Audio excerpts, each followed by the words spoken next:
Welcome to Innovating Leadership, Co-Creating Our Future. I'm your host, Maureen Metcalf, founder and CEO of the Innovative Leadership Institute. Today's show is part of the International Leadership Association series.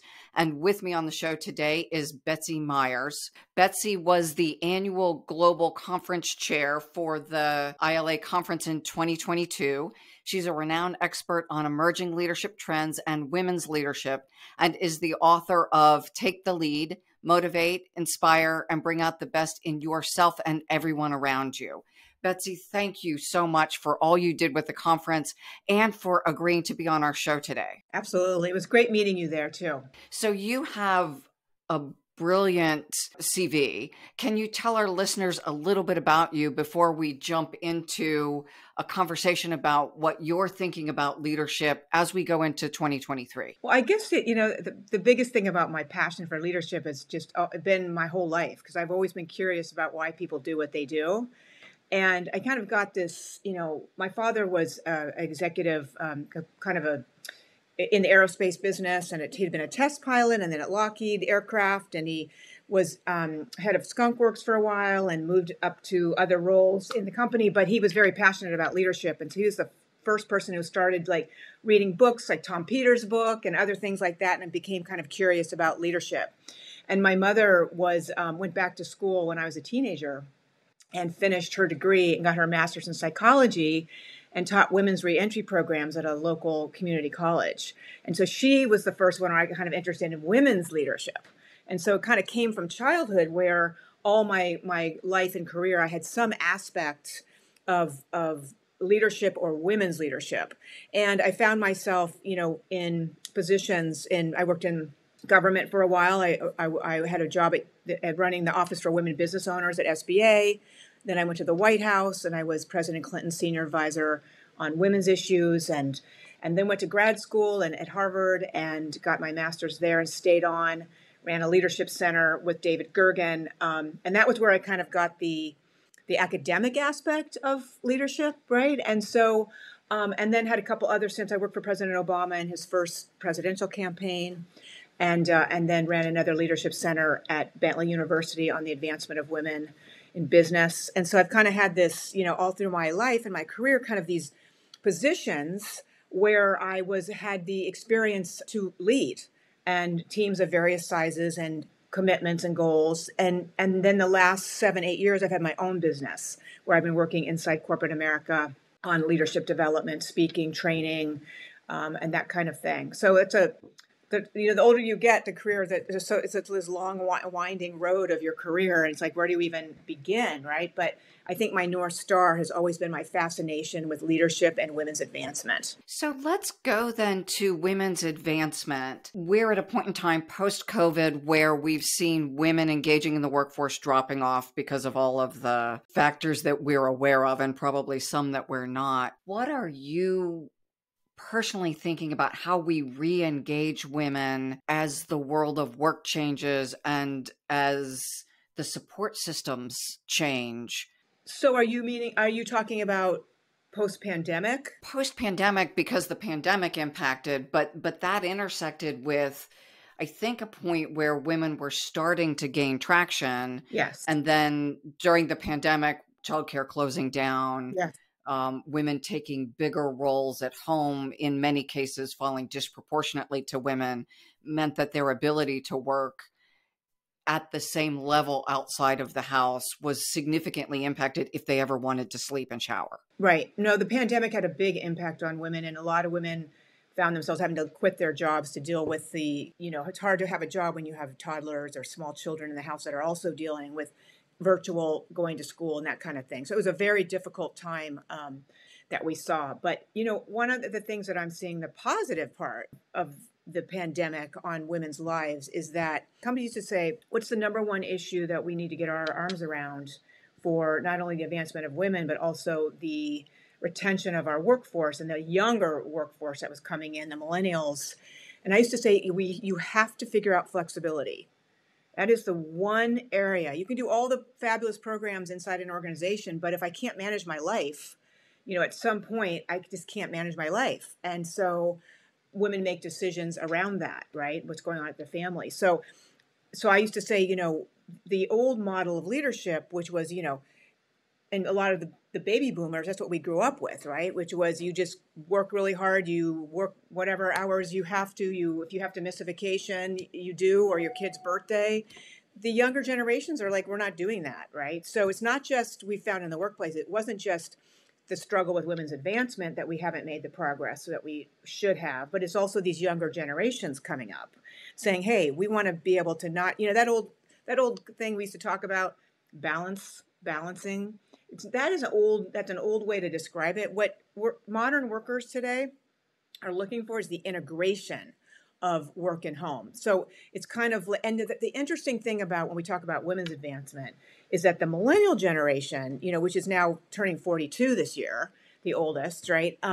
They came in and said, wait a minute, I want to work in a place where it has purpose, where I feel cared about, where I'm clear about what my job is, and I can run my life.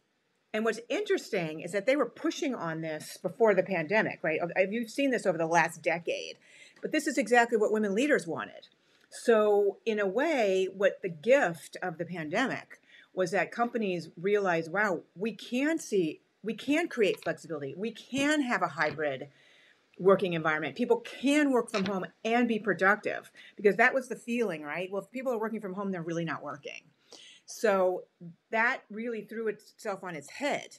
And the other benefit was, I think, the communities inside organizations got to see each other's lives. The dog barking, the kid running by, the doorbell ringing, what your living room looked like, So it was a very interesting time, and a very long-winded answer to your question about where we are with women.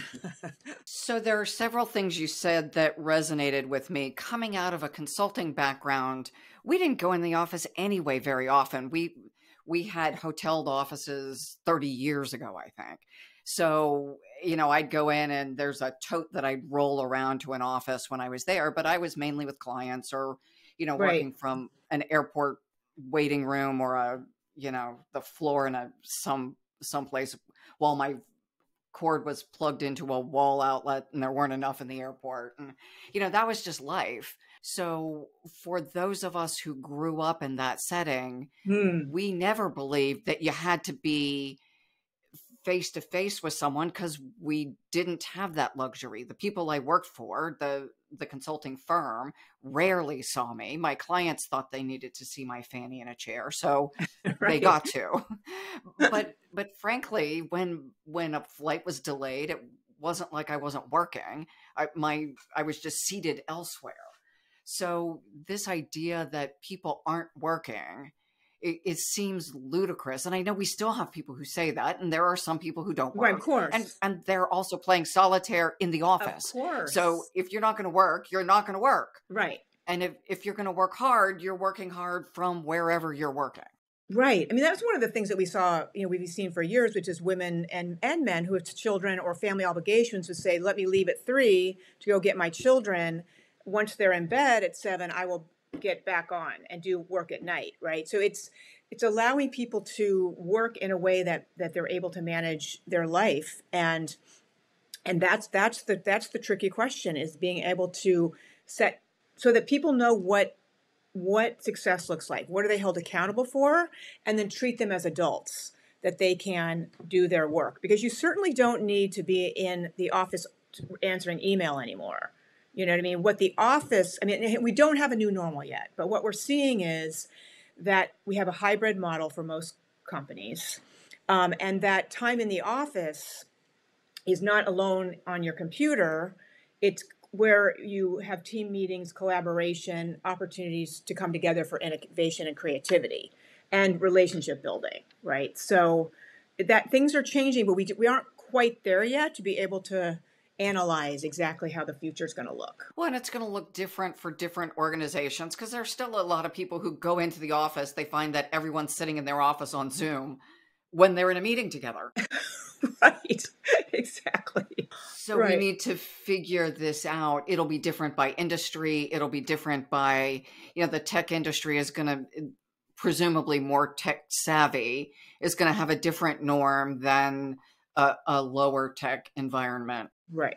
Plus personality, right? Because some people who are huge extroverts don't do well working from home, where other people do, right? I live with one of those. So you have to, right? Yeah. So, right. I'm a huge extrovert. So I need to be, even though I work out of my home, I need to be around people, because that's what gives me energy. So people have different needs. They have different personality types. They have different job requirements. So it's different. Right. And as you said, it's also different in each industry, what is required. The other thing we haven't talked about, and probably no one wants to hear this was a disruption, not the only disruption. What's the next one? Mm-hmm. So by the time we get a new normal, something else is going to happen, and we're going to be looking for the next new normal. How do we start to adapt to this is the norm for now, and 2 years from now, it's going to be different. Well, absolutely. I mean,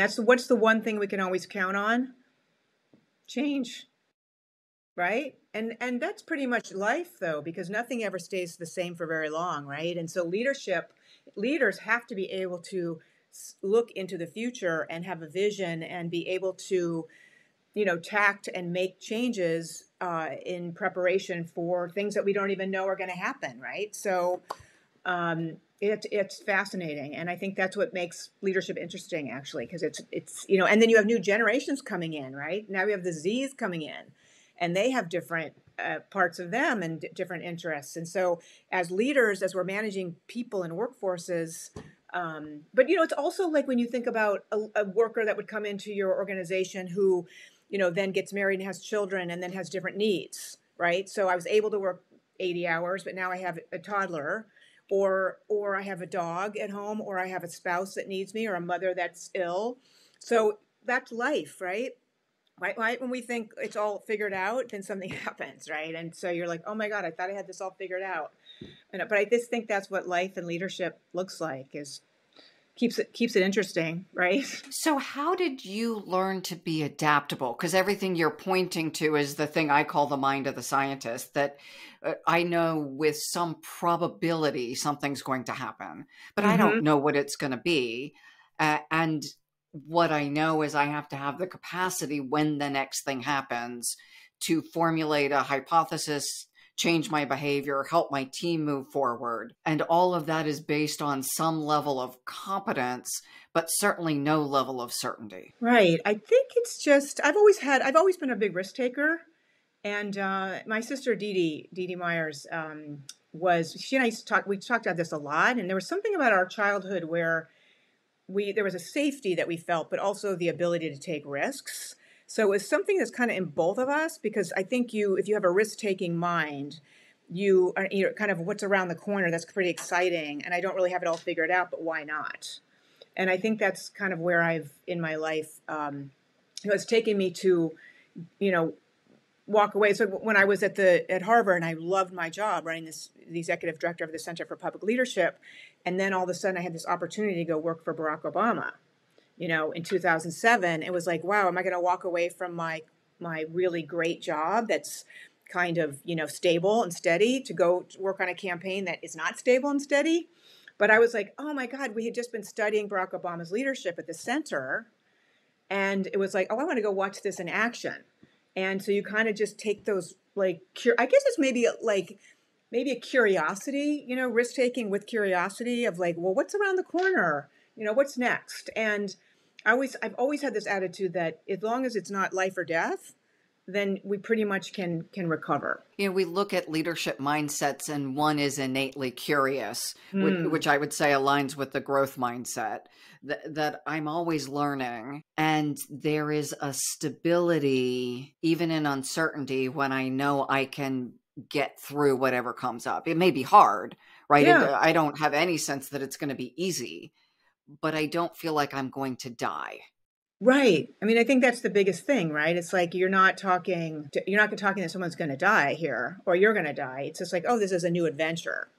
And whatever that adventure happens, and all my adventures, not everything's turned out right. You know what I mean? Like I've had my fair share of skin knees and disappointments like everyone else in my personal life and business life. But I've always had kind of a sunny personality where I kind of always think, well, this is interesting and this is going to work out fine. However it comes out, right? It's going to be fine, because I think life is, I always call it like we're at Earth School. So we come down here to Earth School and we're all in this journey of learning about ourselves, about others, so that we evolve as a human being. And if you get too comfortable and everything's the same, then sometimes you kind of maybe plateau out. So I always like to take those leaps of faith in different careers and different experiences to say, well, this is interesting. What did I learn? And that makes life a little bit more fun and interesting. I love the idea of Earth School, that if the purpose of life is to evolve and grow, not to hit a plateau and reach a title, then it completely changes my frame of reference, and bumps equal the next opportunity to grow rather than, oh my God, I failed. Right. And failure is an interesting thing, isn't it, Maureen? I mean, a lot of times we grow up thinking, oh my God, failure is really bad, right? But I've always thought, and I teach this in my leadership work, which is actually failure is data for you about what you were good at, what you need to improve upon, and I remember I told the story a few times, but I love it because when I was at Bentley University and I was the founder of the Center for Women in Business, Bentley is in a school where students go for accounting, finance, marketing. And a young woman came to see me, and she was in her sophomore year. She was 19. She had just failed an accounting class, and she was struggling. And she came to the center, and I was kind of mentoring her. And I said to her, you know what? She was beside herself. Oh my God, I'm not doing well in these accounting classes. And I stepped back and I said, you know what? Do you want to be an accountant? I mean, do you really want to be an accountant? She said, not really. And I said, well, why are you in this program? Well, my mom is a partner at one of the big accounting firms, and she thought this would be a great idea. And I had some interest in numbers. And I said, you know what? It doesn't sound like this is really where your heart is. And she said, it's actually not. And I go, well, this failure that you think is a failure is actually the best news ever. Because at 19, you have figured out that you don't want to be an accountant. And that is beautiful, right? So it's nothing to be upset about. It's like, oh my God, you know what? This is not for me. So that you can be who you're authentically supposed to be. And so failure often points us into the direction of where we're supposed to be, but it also shows us sometimes where we need to, grow up, be more, like it might be a blind spot that you need to look at about yourself, self-knowledge, a pattern that you keep recreating.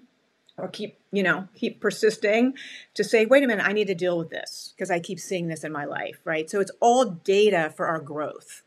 So can you share an example? Because I think so often people look at someone who's successful and feel like they have magically gotten there. They didn't have the same bumps and skin knees that I have. So can you share with our listeners some kind of insight you got from not meeting your goals? Let's not call them failures. When I went to work for the Obama campaign, I was the chief operating officer. And I am not really a detail person. I'm a big thinker type of person. So when you step into the chief operating officer role, that is budgets and data and people and computers and FEC filing and that kind of thing. So what I am good at is not being afraid when I don't know everything and being able to put the right people around me. So that's what I did. And it was really exciting, and this new candidate, and put this great team together.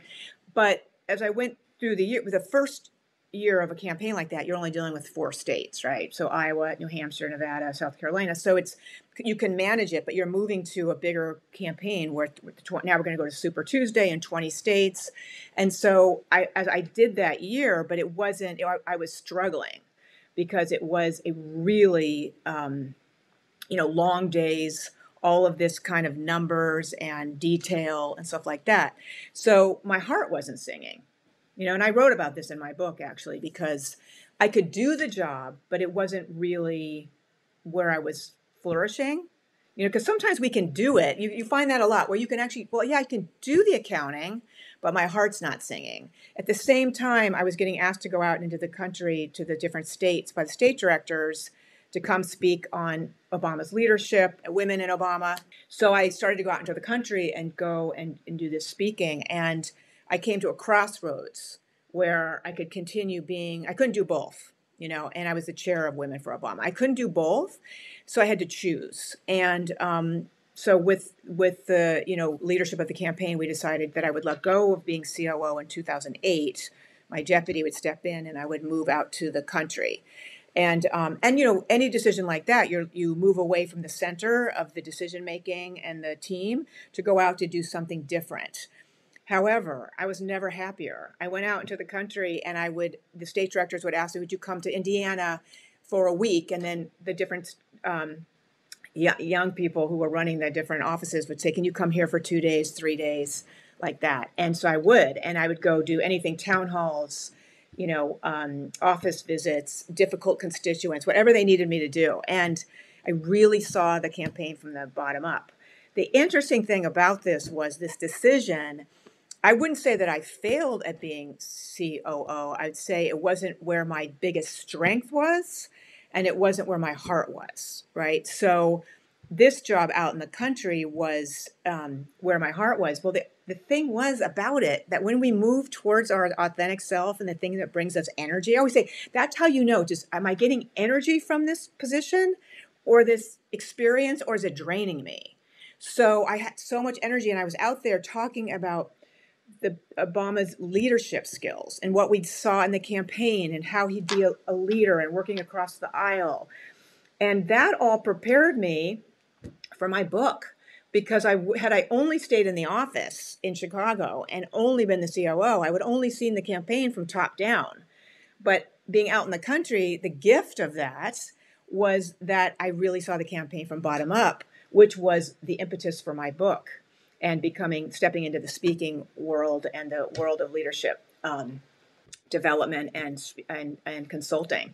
So that's an example of, wow, that's an area where I stepped away from something that wasn't giving me energy to something that did, and it actually turned out. And I think pretty much that's how my book, Take the Lead, came from those experiences. So I always look at it like stepping into your authenticity, listening to yourself, saying this doesn't feel right, because sometimes we don't want to listen to that. Our intuition, we stuff down, right? We don't want to hear our intuition, but that interest of where am I best? Where can I step in to be my best self? Where can I contribute the best in this organization by the gifts that I have? And those are questions that I think we have to answer. I love the idea that you, listen to your authentic self, even when it meant stepping out of the traditional power structure in this case. Yeah. And from the young woman you talked about stepping away from kind of the more certain career of accounting into something potentially very different for her. Right. It's interesting. I think we all come to this on Earth School. We all come to Earth School with a package to be opened up, which is our gifts, right? And so we all have these gifts. And the saddest part ever is when somebody comes to the end of their life and they say, I never opened my package because I was living a life that someone else wanted me to live. My parent or my spouse or society or my lack of belief in myself. Do you know what I mean? My own, because I always say in my women's leadership work that we're all leaders. So many times I say, do you think you're a leader? And people say no. And I say, no, at the very least, you're leading your own life. So you're the leader of your life. And that is where we can put the power into our life, because no matter what happens to you, and every one of us in Earth School and on this planet has had things happen, loss of relationships, loss of jobs, deaths, unkind people, all those things, right? So, but if we can say, wait, I'm not a victim. I'm going to move past this. I'm going to take the responsibility of my life. I'm going to drive the car of my career. And that is a big piece of my leadership work now with women, because a company can do so much, for advancement. But at the end of the day, women have to take responsibility for their lives, their career, for their development, for asking for what they want. So that whole concept of like, wow, the leader of me, and where in this world can I be and do to be my best self, to open the package of my gifts? And the idea of opening the package of your gifts is both male and female, because I work with male clients Absolutely. also Absolutely. who are constrained by the shoulds of society. Yeah, I think we have messages from our family of origin. We have messages from society. We have messages from our experiences that we tell, our beliefs about ourselves, right? Because that's part of it too. We all have beliefs about ourselves, what we can and can't do. We made agreements with ourselves. Something happened, and then we say, oh, that happened to me, so I'm not worthy. I'm not lovable. I'm not good at that, right? Instead of saying, oh, that's just that experience, that information to inform me. Now, what do I do with that? Right. And so you become curious about your own life as well as curious about other people, right? To say, well, how does that inform me? And now what? Because, I think it's easy to sit in victimhood. That happened to me. Oh my God, I can't, I won't. And we all struggle with that. I struggle with that too. We all have moments where I've written a book, but I'm like, still 10 years later, I'm working on a second book, but I like to take, there's that voice in my head sometimes. They're like, well, what else do you have to say? Really? You know what I mean? And then you go, no, what? Stop. So we all have that bad girlfriend in the head. So no matter how successful someone looks, they're dealing with those. Everyone has it, right? It's just being human. What would you want women listening to this podcast to take away from our conversation? That you're enough, that you're worthy, that you have gifts to put into the world, and you may be doing that, and you may have figured it out, and you may sometimes we get to a place where we like plateau, and we think, well, we want more, or other people who just haven't opened their package at all. That that it's up to you to be on your life's journey of what makes you happy, what gives you energy, what's your biggest contribution to the planet. And don't give up. Never, never give up. And it's really important to have community. Surround yourself with people who you can talk to, who are your champions, who can be your truth teller, that can get you out of funks when you get those days where you're like, okay, I feel depressed, or I have no energy, or I'm about to give up, or whatever. You've got to have your posse of people around you, which I've always had, and makes a huge, huge difference in your life to have those people you can call when you're having those days, which we all have, right? So, and women, like, when you think about it, like, sometimes I think women don't give themselves so much credit for everything all the advancement that we have done, the contribution to the world, all the successes we are having. You're seeing women, and more women in Congress, more women as business owners, more women in the C-suite. We bring this feminine aspect to ourselves that makes the world better.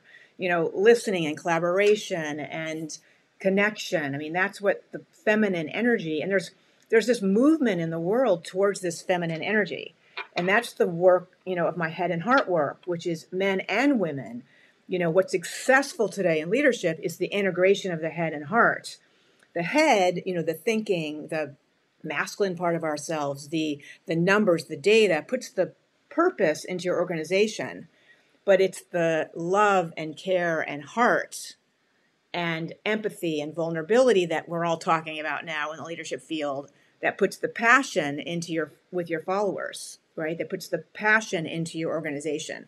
So women, have been leading this way for years, and we're starting to see this big shift on the planet, and it's super exciting. So never give up.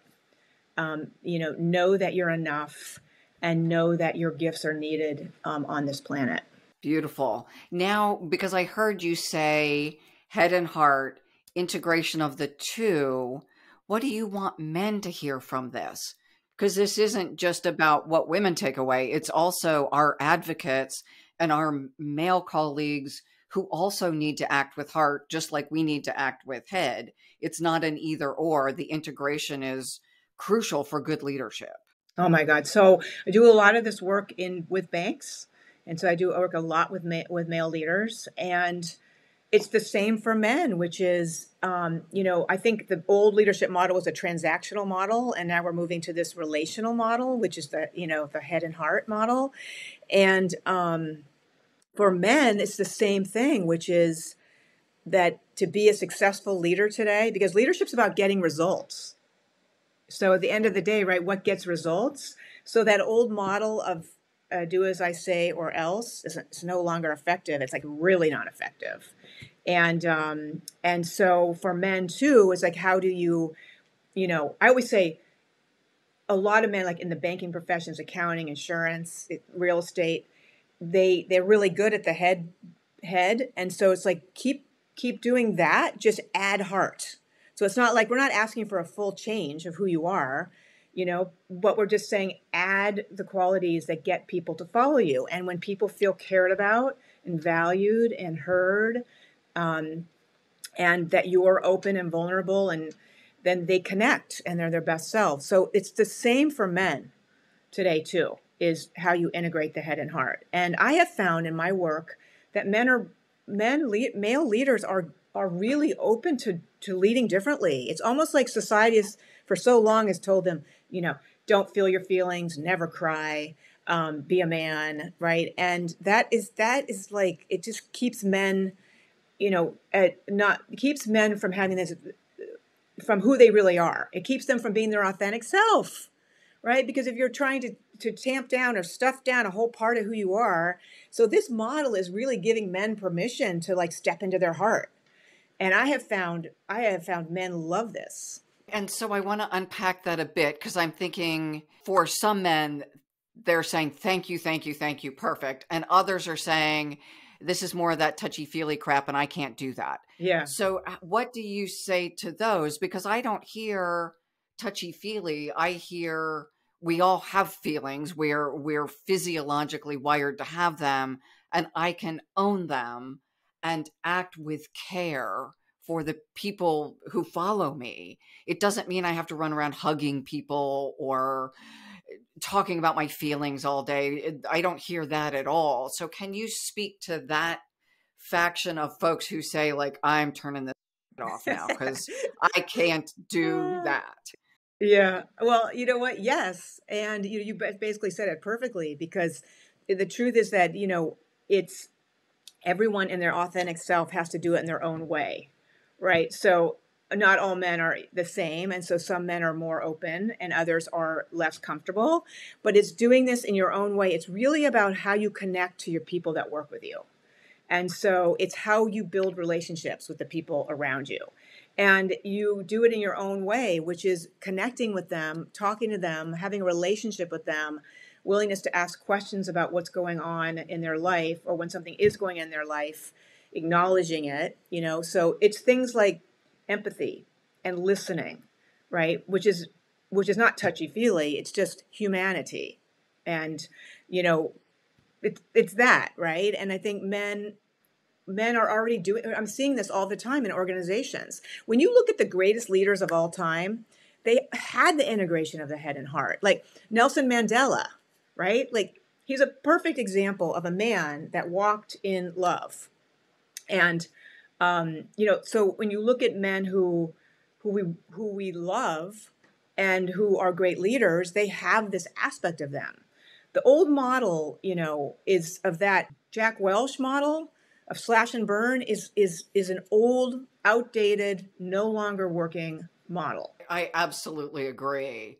And I'm thinking I work with a lot of engineers and technology folks, and when they hear even something as simple as authentic, they get, some of them get concerned.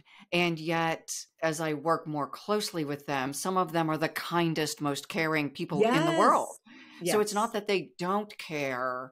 It's just that there hasn't been a mechanism, especially construction engineering, civil engineering, that they don't come together at lunch and chat about their feelings. No. They talk about football or stuff.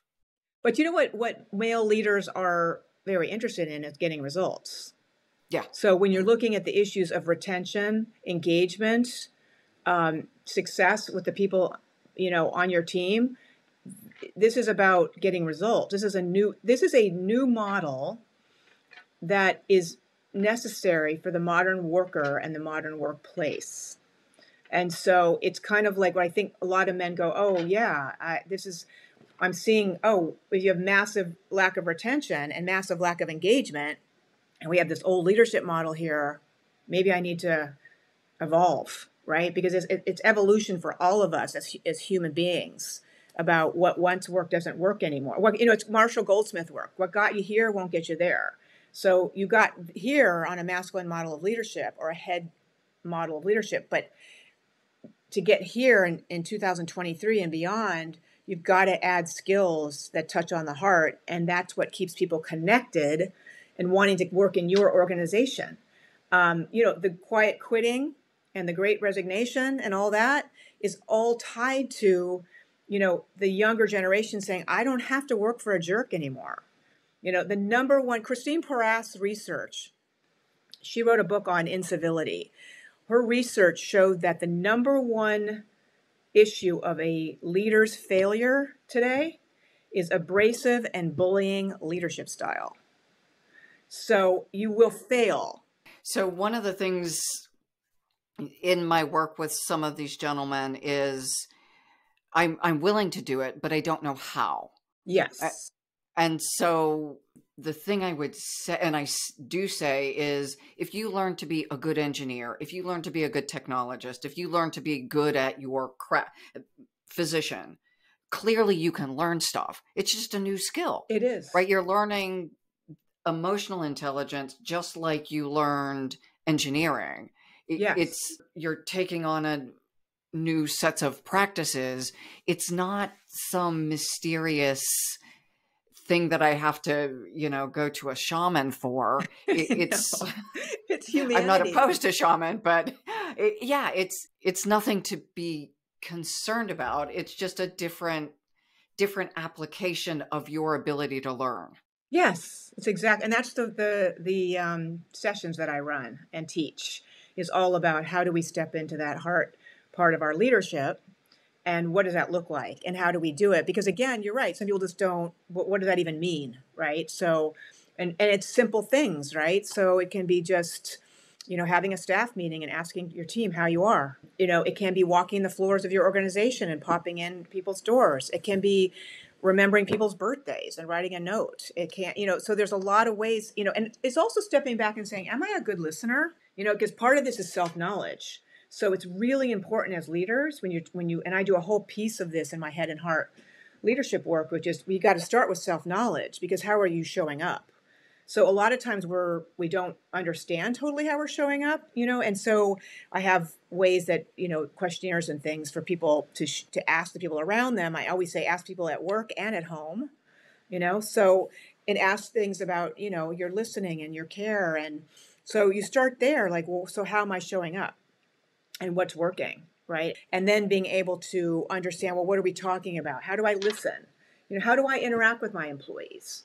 Do I talk to them? Do I know anything about their lives, right? And so it's really human. It's humanity. It's human skills of connection is really what it is, and also the willingness to not think you know everything. The old leadership model was, as leader, I know I have all the answers, but in this new model, leaders can't have all the answers. Leaders are the ones willing to ask the questions to the people on their team who are on the front line. And Mary Barra, the CEO of GM, her whole career was based on this, was not thinking she knew everything and going to the people in every job she had and saying, hey, here's what I know. Here's what I don't know. What do you think? And, she walks her plants and she talks to the people on the front line and says, what are you seeing that I need to know? So just that alone, so many times we think, wow, our leader has never even asked what I think.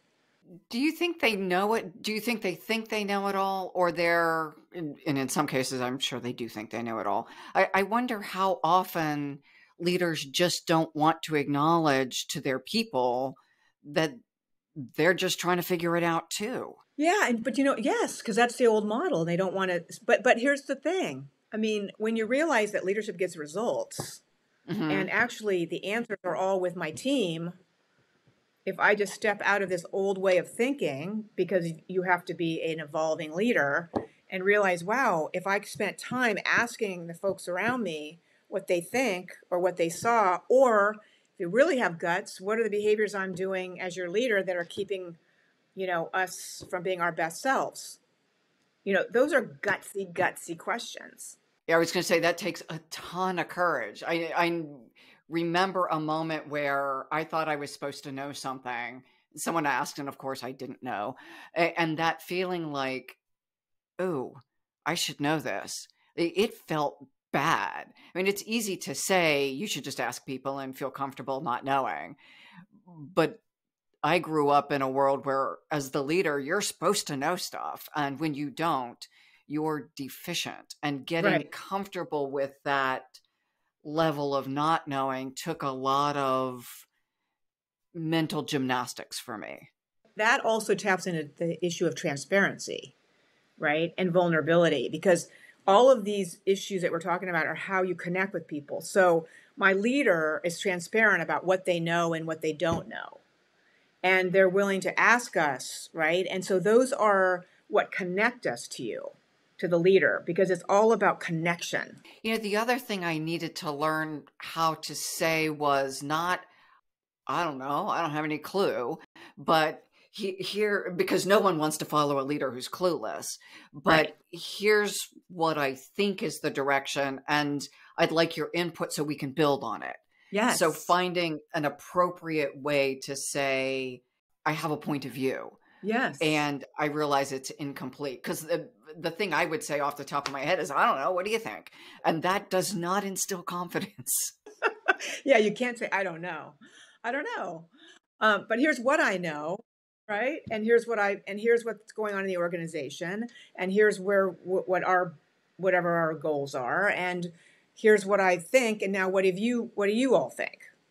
And you create over time, you create a culture where people aren't afraid to, right? Because that's what happens in the do as I say or else environment, is then people see things, but they're not going to say anything because they are afraid. So if you can create a organization of transparency, vulnerability, authenticity, and safety, you will bring out the best in the people around you. People won't be afraid to say, oh, I think that's off, or I saw something over here.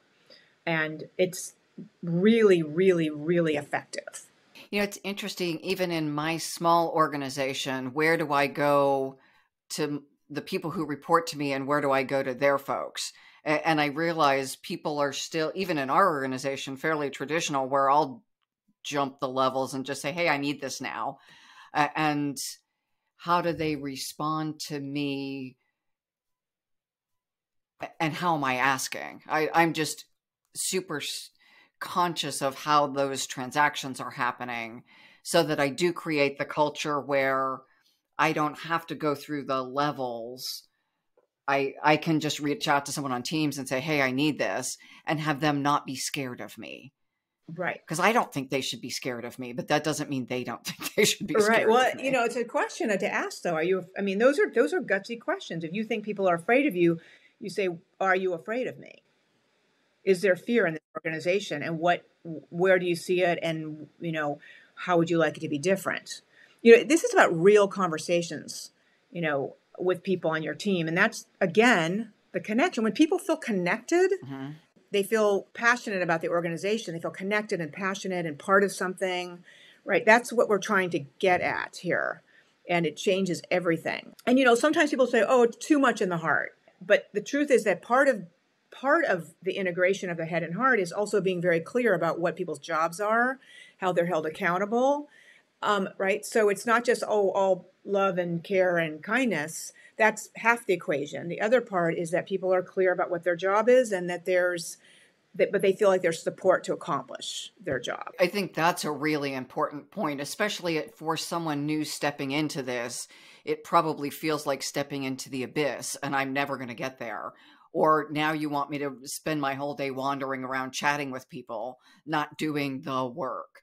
And so the point that this is in service of accomplishing results, it's not in service of I just get to wander around and be friendly with people all day. Right. you're only as good as the people around you. So if you want happy, connected, engaged, devoted people, you have to show up differently.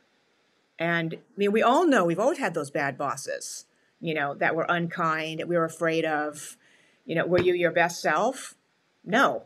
You were always like, oh my God, when's the next shoe going to drop? And you're trying to, no. And then here's the other thing about this modern workforce is that people want to bring their whole selves to work. I don't have to hide who I am anymore. So if I have children or I have an illness or I have a dog at home, whatever it is, that I don't have to hide who I am, or I'm gay, or I'm whatever it is. It's like I can be me in the workplace. And so that's the other thing, the diversity, inclusion, and belonging that we are working on in companies. The belonging part is that I feel like I belong.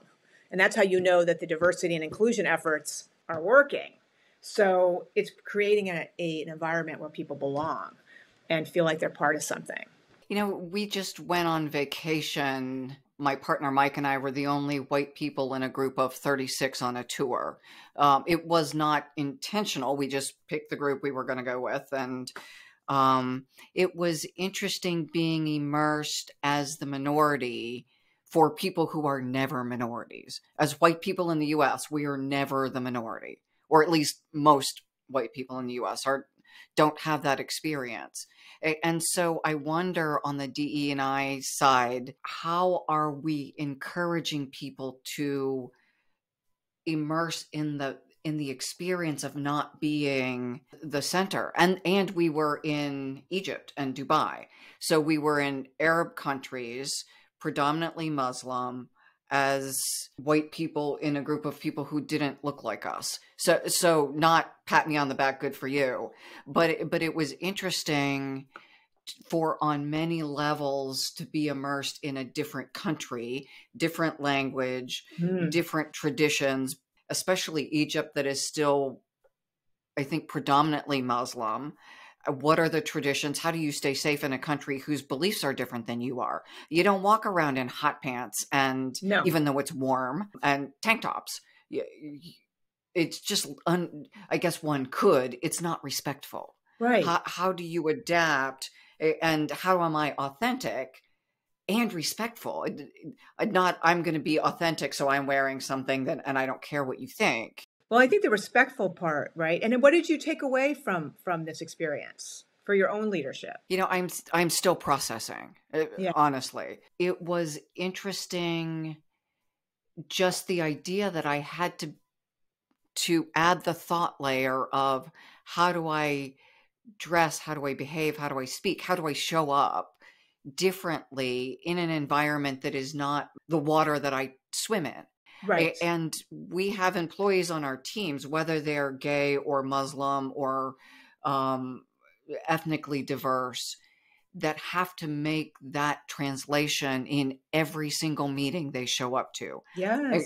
Where can I be my full authentic self, and where do I need to put on the different costume because my company or my clients expect their norm is different than mine, and I have to do that fit in thing that we expect our team members to do every day when they show up, whether it's on Zoom and they're economically diverse, if they make less money and they're making a phone call from a closet. I mean, during the pandemic, I had people calling from closets. How do we help people belong, to your point, when they know they feel different and they know they are in some ways different? And that's the challenge, right? Is to how do you create in a diverse world, in a diverse organization, how do you create the feeling of community and belonging, and also safety in the organization so people can show up and be their whole selves. And there was a great research study done by Deloitte a few years ago on uncovering, and it's the kind of inclusion strategy, which is, and the research showed that 80% of women of color cover one aspect of themselves, at least one, 70% of white women, and 50% of white men. Mm. cover some aspect of themselves, right? And it was really interesting because I was working with this company with the head of global sales, and he was in charge of, I'm sorry, the US sales. And so all the people from each state reported to him. And he was talking about, he said, oh my God, I realized I cover. He said, when I'm going to coach my kid's soccer game, I tell my team that I'm going to a meeting. He says, I'm going to uncover that I, am going to my kid's soccer game. So what's really important on this is that leaders have to uncover themselves so that people around them will still feel safe to uncover as well. And that's part of the magic, is that leaders must uncover. Yeah, interestingly, we had the conversation recently. My schedule is transparent to everyone in the organization. So I do yoga in the early evening because I'm too tired at 8 o'clock to go to a yoga class. And I don't get up early in the morning, so I don't do morning yoga. It's really the only personal thing on my schedule. Yeah. But one of our people said you should probably mask your schedule. And it was a conversation of exactly what we're talking about. Should I hide what I'm doing? And in some cases, they schedule around my yoga. So if I have a 4:30 yoga class, and I take colleague meetings, we go to yoga together. Love it. So one of the people I mentor, we go to yoga on Mondays, and then we have dinner. Am I willing to hold that pretty precious on the schedule? Now, I certainly do bump yoga for meetings, but am I willing to also be transparent that I have to leave a meeting to go to yoga because I value my health? And at this point in my career, I'm paid to show up clear-headed. And if I'm not working out and meditating and eating healthy, what you get is fuzzy-headed. Absolutely. But we don't model that yet. To your point, I have for a long time said I'm going to a meeting. Yeah. If I'm doing something healthy. Right. Well, you know what? So now you're modeling, by keeping it on your schedule, you're actually modeling for your team that your personal time matters and that your care of your body and health and physical fitness is important. So you're signaling to your team that that's important to you. So it's okay for them to make that a priority. And they still get messages from me late at night, but it's also okay for them to go to sleep. We all manage our priorities differently. Back to your phrase about integration, that I'm integrating my life differently because I don't have young kids. Right. So I will make my choices. I expect them to make their choices. And you might also have a conversation. It's really interesting I've talked to other leaders about who send emails at certain times, right? So late at night. And so sometimes people in the organization think, oh my God, they're up at 11 and I should, before I go to bed, check my email just in case the boss sent me an email, or on weekends. And so I've seen companies say, you know what, if you're going to send an email late at night, hold it to the morning, because if it's really important, you know what I mean? So anyways, there's strategies around these kinds of things, but it's really a conversation with your team, so that they know if I send you an email at 11, it's because I'm, finishing up the day, but you don't need to respond to it till tomorrow. So there's clear expectations, because we all know that everyone watches the boss, even today. Head and heart leadership, people are still watching their leader. And then we make assumptions about, oh, okay, they sent me that email at 11, I need to respond to it. And you have the phone by the bed, etc. Right? So these are just conversations. That's part of the head and heart leadership model, which is, let's talk about this stuff. Am I doing things that you all think you're making an assumption that I expect?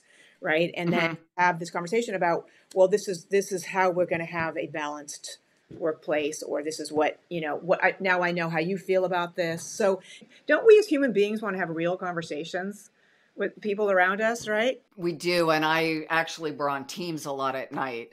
And I will occasionally say, aren't you going to bed now? Or, it's a Friday night, you should be on date night. Just because Mike's working late doesn't mean your wife doesn't want you to be with her. Why are you on Teams with me right now? Yeah. So we do have those. And we also have kind of agreements about your health is your biggest priority. So when you need to stop interacting with me, stop. Because I'm going to stop interacting with you when I need to be done with you. I mean, when I need to go to bed, I'm going to go to bed, and I'm not going to feel guilty that sleep matters. If we don't have conversations, then we make assumptions. about what other people's behavior means. And so why it's so important in organizations and in leadership is to have conversations so that we can bring clarity to what matters and what doesn't matter, so that I'm not, it's interesting. I did work with DuPont for a while, and Ellen Coleman was the CEO. And I was there once when she had a big meeting with their country execs, and they were in from all over the world. And I had done some training with them. And she said this exact thing, that, wow, remember that everyone is watching your every move as the country leader of your country. And so be careful what you say and how you act. And, and she gave an example where she had mentioned that she loved Maine blueberries. And she said for the next 6 months, everywhere she went in the world, people were scrambling around to get Maine blueberries in her hotel room.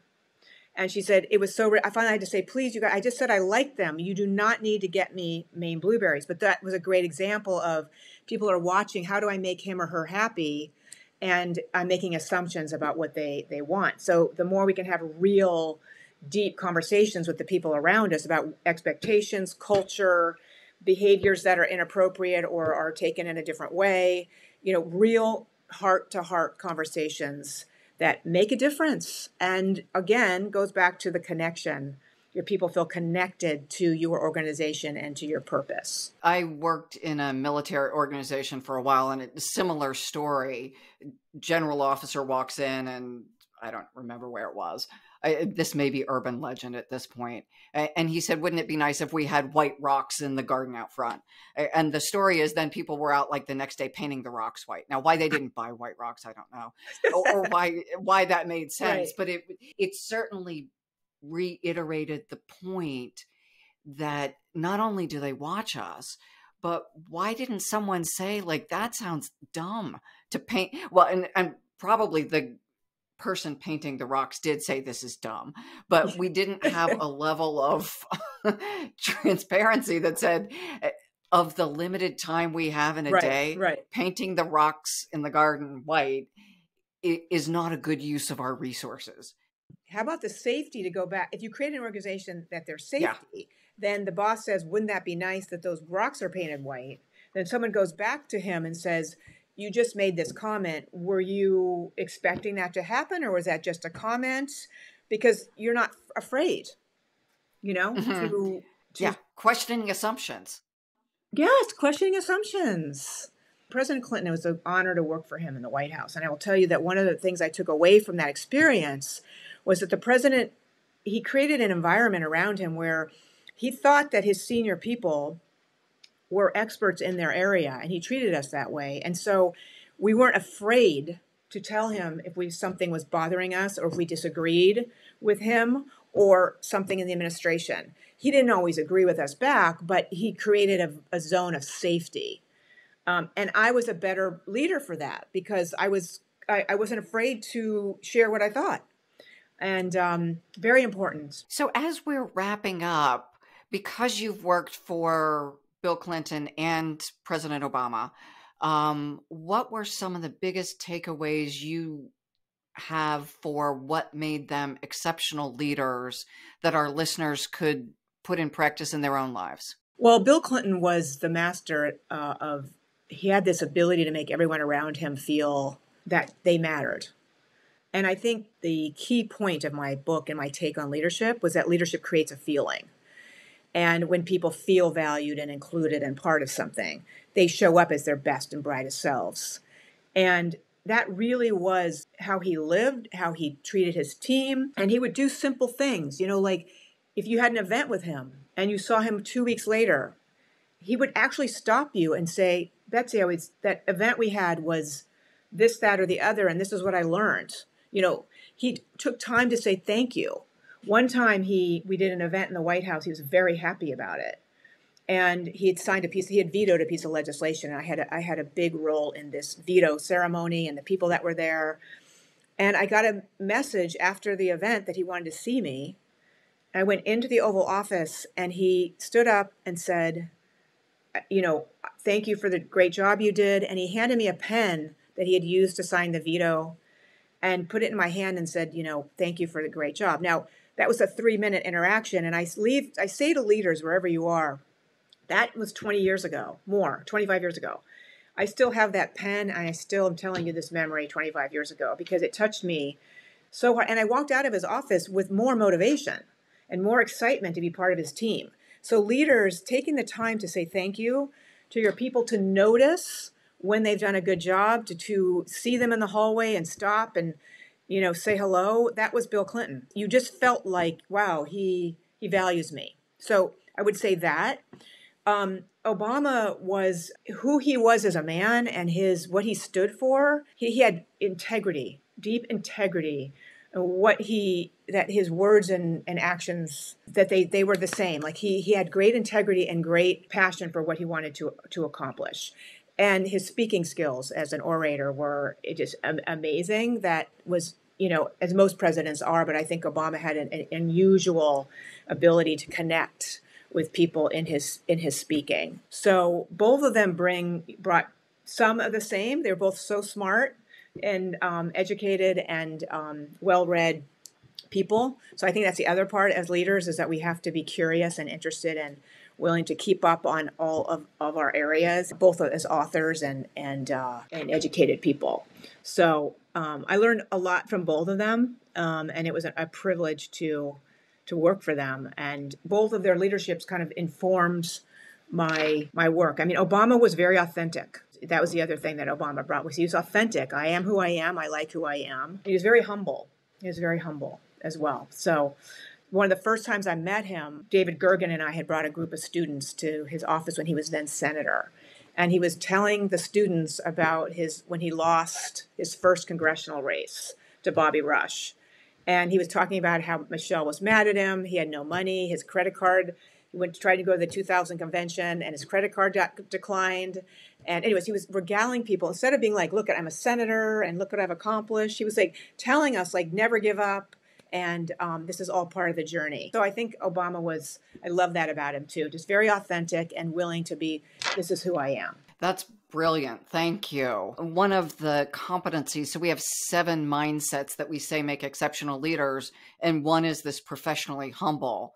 And again, it's, you're in a senator's office. He's not belittling himself, but he is saying, my journey here was not a simple one. And I think he mixed humility with humor too. Well, and that's one of the other ones we talk about, being innately collaborative and inspiring followership, is you have to have a sense of humor. Yes. You can't keep life in perspective and put people at ease without humor. But it's got to be appropriate.